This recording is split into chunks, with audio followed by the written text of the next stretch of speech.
क्या दूसरे के मन की बात को जान लेना, कोई इंसान हमारे बारे में क्या सोच रहा है, इन बातों को जान लेना क्या संभव है? तो इसका उत्तर है हाँ। 100% तो नहीं, लेकिन किसी हद तक आप किसी के भी मन की बातों को जान सकते हैं, समझ सकते हैं। लेकिन अगर आप भी इसे सीखना चाहते हो तो आप इस वीडियो को बहुत ध्यान और समझ के साथ देखिए, और इस वीडियो में जो प्रयोग आपको बताए जा रहे हैं उन्हें आप लगातार अभ्यास करने की कोशिश कीजिए। तभी आप किसी के भी मन की बात को समझ पाएंगे, महसूस कर पाएंगे। वैसे ये सब प्रयोग आपको कोई बताएगा नहीं, क्योंकि बहुत सारे एस्ट्रोलॉजर जो ज्योतिषी हैं वो यही सारे प्रयोग करके आपके मनोभावों को जान लेते हैं। आप जैसे ही उनके पास जाते हैं वो पहले ही आपके मनोभावों को पढ़ना शुरू कर देते हैं। आप अपने बारे में उन्हें थोड़ा बताते हैं और वो आपको आपके ही बारे में बहुत कुछ बता देते हैं। तो आपको लगने लगता है कि ये ज्योतिषी तो बहुत चमत्कारी हैं। इन्हें हमारे भूतकाल के बारे में, हमारे भविष्य के बारे में सब कुछ पता है। पर ये वास्तविकता नहीं है और ये कोई चमत्कार भी नहीं है। ये सिर्फ अभ्यास की बात है जो उन्होंने किया है, और उसी से ही वो आपके मन की बातों को जान लेते हैं। अब वो तो आपको ये सारी बातें नहीं बता सकते, क्योंकि उनका घर और उनका बिजनेस इसी से ही चलता है। तो आइए अब हम शुरू करते हैं कि इसको किया कैसे जाता है। सबसे पहली बात है कि अगर आप किसी के मन की बात को जानना चाहते हैं तो उसके लिए आपके मन का शांत होना बहुत जरूरी है। थोड़ा ध्यान से समझना इस बात को, तभी आप इन प्रयोगों को सक्सेसफुली कर पाएंगे। मैं आपको एक कहानी सुनाता हूँ। एक जैन फकीर हुए जॉर्ज गुरजिएफ, उनके पास जो कोई भी शिक्षा लेने आता था वो उन्हें सिखाते थे कि तुम शब्दों से नहीं, मन के भावों से बातचीत करना सीखो। इसे टेलीपैथी भी कहा जाता है, जो बिना कुछ कहे एक दूसरे के साथ मन ही मन में बात कर लेना। कई बार आप लोगों ने महसूस किया होगा कि आप किसी के बारे में सोचते हैं और वो इंसान आपके सामने आ जाता है या उसका फोन आ जाता है। कहीं न कहीं आपके मन की बातें उस तक पहुंच जाती है और उसके मन की बात आप तक पहुंच जाती है। तो जो जैन फकीर थे वो अपने सारे शिष्यों को एक प्रयोग सिखाते थे कि तुम अपने आप को एक कमरे में बंद रखो और एक भी शब्द नहीं बोलना है, किसी से कोई बात नहीं करनी है। सबसे पहले तो तुम अपनी वाणी को शांत करो। जब तुम्हारी वाणी शांत होगी तभी तुम्हारा मन शांत होगा। हमारी वाणी ही हमारे विचारों को शब्द देती है, आवाज देती है। पहले वाणी में शांति आएगी, फिर विचारों में शांति आएगी। फिर जब धीरे धीरे उन शिष्यों का मन प्रयोगों के द्वारा शांत होने लगता था तो गुरजिएफ क्या करते थे, अपने मन में एक शब्द बोलते थे, जैसे कि गुलाब का फूल। और जब तक वो शब्द उन शिष्यों को सुनाई नहीं देता था वो उन शिष्यों से इसी प्रयोग को लगातार करवाते रहते थे। वो एक ही कोई शब्द अपने मन से बोलते रहते थे और उस शब्द को धीरे धीरे वो सारे शिष्य आसानी से सुन लेते थे, बिना मुंह से कुछ भी बोले। आप कहोगे ये सब बकवास बातें हैं। ये बिल्कुल भी बकवास बातें नहीं है, ये प्रूव्ड साइंटिफिक बातें हैं। बहुत लोगों ने इस पे प्रयोग किए हैं। आपने कभी देखा, जो मनोवैज्ञानिक होते हैं वो बहुत से लोगों के चेहरे के हाव भावों को देखकर, उनकी बातों को सुनकर उनके मन की बात जान लेते हैं। तभी मनोवैज्ञानिक लोगों के सामने सब लोग अपने दिल की हर बात खोल कर रख देते हैं। उन्हें लगता है कि इन्हें हमारे बारे में सब कुछ समझ में आता है, ये तो हमारे मन की बातें पढ़ लेते हैं। जो लोग मनोवैज्ञानिकों के पास जाते हैं उन्हें लगता है कि इस मनोवैज्ञानिक के पास तो कोई चमत्कारी शक्ति है। सच कहूँ, उसके पास कोई चमत्कारी शक्ति नहीं। उसने बस अपने विचारों को शांत करके, खुद के विचारों में ठहराव ला करके, उसने अपने भावों को, अपनी ऊर्जा को आपसे कनेक्ट कर लिया। इसलिए जो भी आपके हाव भाव हैं, उसकी ऊर्जा को वो मनोवैज्ञानिक महसूस कर पाता है, समझ पाता है। सीधा सरल सा सूत्र है कि जब तक आप बोलते रहते हैं सामने वाले सुनते रहते हैं। आप बोलना बंद करते हैं तभी सामने वाला जो बोल रहा है वो आप सुन पाते हैं। यदि आप दोनों ही लगातार बोलते रहेंगे तो किसी को कुछ समझ भी नहीं आएगा। ठीक इसी तरह यदि आपका मन चुप है तभी आप किसी दूसरे का मन सुन सकते हैं। मन के चुप होने का मतलब है कि आप विचार और कल्पनाओं से बाहर निकलकर पूर्णतः शांत हो जाएं। इसे ही चित्त का शांत होना कहते हैं।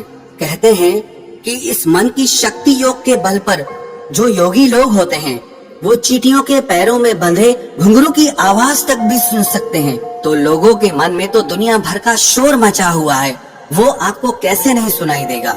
लेकिन इसके लिए आपको एक बात बता दूं, जिन लोगों का मन बहुत चंचल रहता है, बहुत दौड़ता रहता है, ऐसे लोग अपने ही मन की बातों को ठीक से नहीं समझ पाते, तो वो किसी और के मन की बात को क्या समझ पाएंगे। मैंने एक कहानी सुनी, एक फकीर हुए लाओ त्सु, वो अपने एक शिष्य के साथ रोज सुबह में वॉक करने जाते थे। एक दिन जो उनका शिष्य था, तो उस दिन उनका शिष्य अपने मित्र को भी साथ लेकर आया। तो मॉर्निंग वॉक के टाइम पे उनका शिष्य और उसका मित्र भी साथ साथ चलने लगा।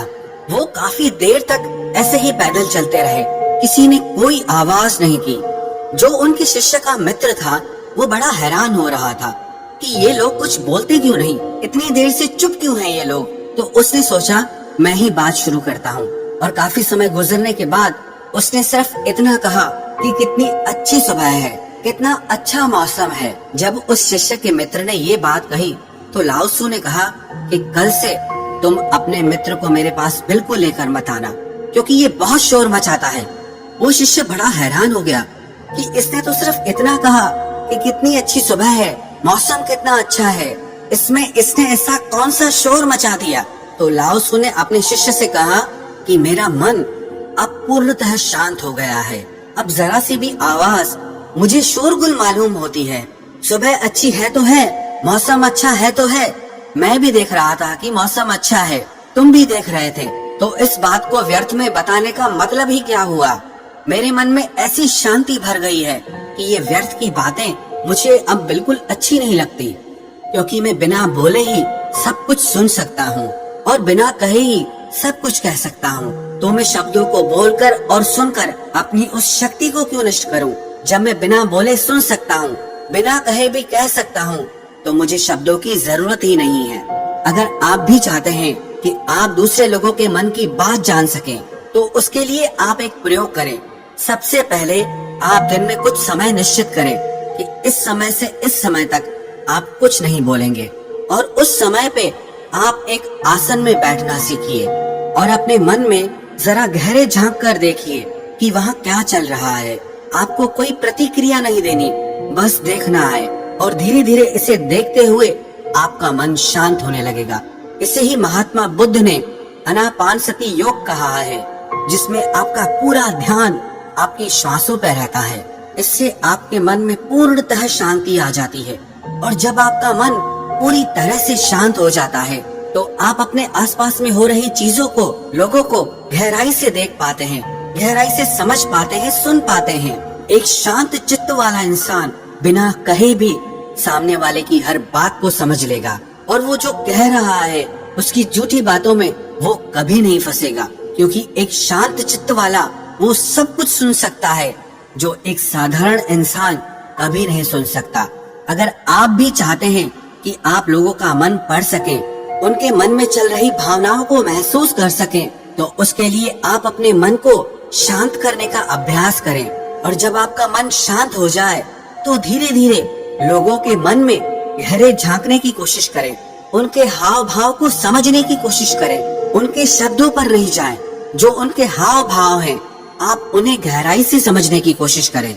दूसरे के मन की बात को जान लेना इसमें कोई बड़ी बात नहीं है, पर शर्त यही है कि आपको यही अभ्यास निरंतर करना होगा। जिस दिन आपका अभ्यास सिद्ध हो जाएगा, आपको बिना कहे भी लोगों के मन की सारी बातें बिल्कुल साफ सुनाई देंगी। अब आप ये सोच रहे होंगे कि किसी और के मन की बात पता करके हमें क्या फायदा मिल जाएगा, लेकिन मैं आपको बता दूं कि इसका फायदा आपको जीवन के हर क्षेत्र में मिलेगा।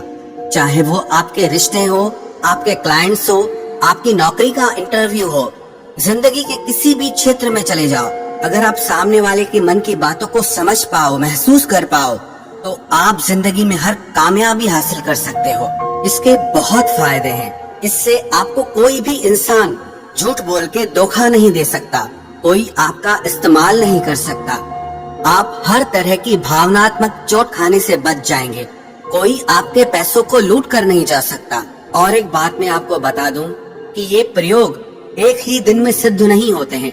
इनमें थोड़ा समय लगता है, बहुत ज्यादा तो नहीं, लेकिन कुछ महीनों के अभ्यास से ही आप जल्दी ही किसी के भी मन की बातों को आसानी से जान लेंगे।